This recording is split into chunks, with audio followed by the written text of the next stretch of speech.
आता बऱ्याच लोकांचा हा प्रॉब्लेम असतो की पैसा येतो पण टिकतच नाही. समजा बघा, आता तुम्ही माझ्याकडे पाहुणे म्हणून आलात, माझ्या घरी आलात आणि मी तुम्हाला दारातच उंबऱ्यातच विचारलं की कधी जाणार आहे, किती वाजता जाणार आहे, पाणी पिऊन जाणार आहे का चहा घेऊन जाणार आहे आणि किती वेळासाठी थांबणार आहे, तर तुम्ही माझ्याकडे परत याल?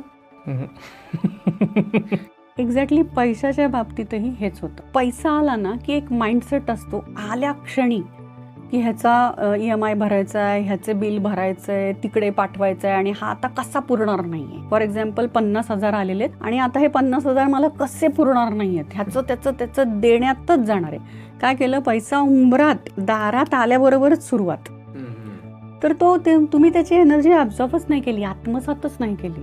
तो कसा जाणार आहे हे सगळे विचार चालू झाले आणि तुमचे विचार ही पण एक ऊर्जाच आहे ना. हो, मग ती ऊर्जा त्या ऊर्जेला त्याच प्रकारे रिटर्न पाठवते अट्रॅक्ट करण्यापेक्षा.